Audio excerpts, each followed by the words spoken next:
सफेद हेलमेट। दोस्तों, ये है आपका अपना प्रिय डॉक्टर आदि कश्यप, मुंबई शाह मानुस, और जो शीर्षक है सफेद हेलमेट, एपिसोड नंबर 2132 लेकर आए हैं पॉजिटिव कर्मा में। छत्तीसगढ़ की कहानी है, वहां के भिलाई शहर की कहानी है। मुझे उम्मीद है कि आपको निखिल के बचपन की कहानी आपको पसंद आएगी। दोस्तों, शुरुआत होती है छत्तीसगढ़ से, जहां पर एक भिलाई शहर है और वहां का रहने वाला है निखिल, जो बचपन से ही एवरेज स्टूडेंट था, ना बहुत तेज ना बहुत कमजोर। उसके पिता स्टील प्लांट में टेक्नीशियन थे। हर सुबह 6 बजते और सायरन के साथ उनका दिन शुरू होता।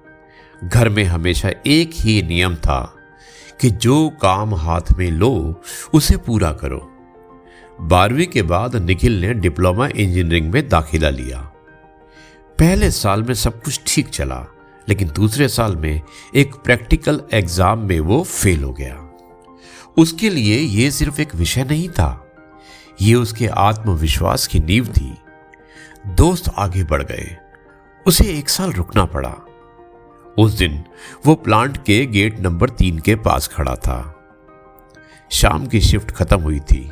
पिता बाहर आए, सर पर सफेद हेलमेट और हाथों पर ग्रीस, चेहरे पर पसीना। निखिल ने पहली बार गौर से देखा कि पिता की पीठ थोड़ी झुक गई थी। उम्र से ज्यादा काम ने असर दिखाया था। घर लौटते समय उसने पूछा कि पापा, अगर कोई गलती हो जाए तो? पिता ने हेलमेट उतारकर सीट पर रखा और कहा, गलती मशीन में हो तो हम उसे ठीक करते हैं, और अगर गलती आदमी में हो तो वो खुद को ठीक करता है। लेकिन जो आदमी खुद को ही खराब समझ ले, उसे कोई नहीं सुधार सकता। उस रात निखिल ने फैसला किया कि वो अपने रिजल्ट से खुद को परिभाषित नहीं करेगा। उसने दोबारा परीक्षा दी। इस बार सिर्फ पास होने के लिए नहीं, समझने के लिए पढ़ा।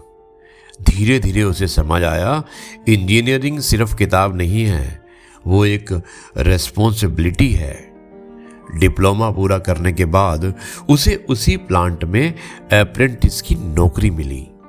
सैलरी कम थी और काम ज्यादा, लेकिन हर दिन वो सीख रहा था। 3 साल बाद उसे स्थायी पद मिला। पहली बार कंपनी ने उसे अपना सफेद हेलमेट दिया। जब उसने वो हेलमेट पहना तो उसे लगा जैसे ये सिर्फ सुरक्षा उपकरण नहीं, ये भरोसे की पहचान है। घर आकर उसने पिता के सामने वही हेलमेट रखा। पिता मुस्कुराए और बोले कि अब तू सिर्फ मेरा बेटा नहीं, एक जिम्मेदार आदमी है।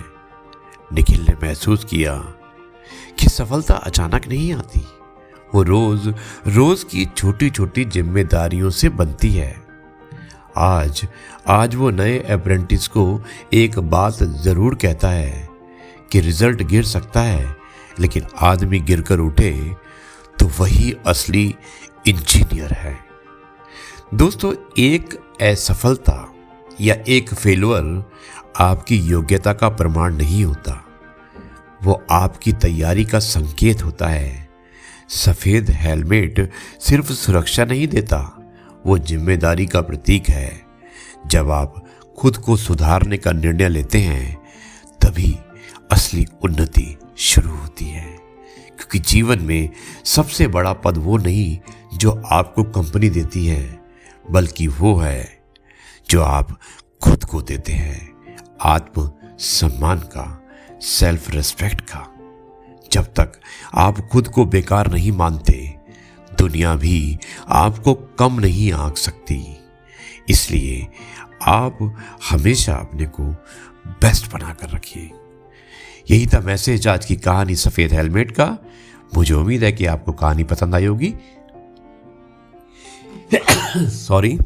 अब मैं इस कार्यक्रम को यहीं पर समाप्त करता हूं और कल आपसे एक बार फिर से मुलाकात करूंगा कुछ नई बातों के साथ।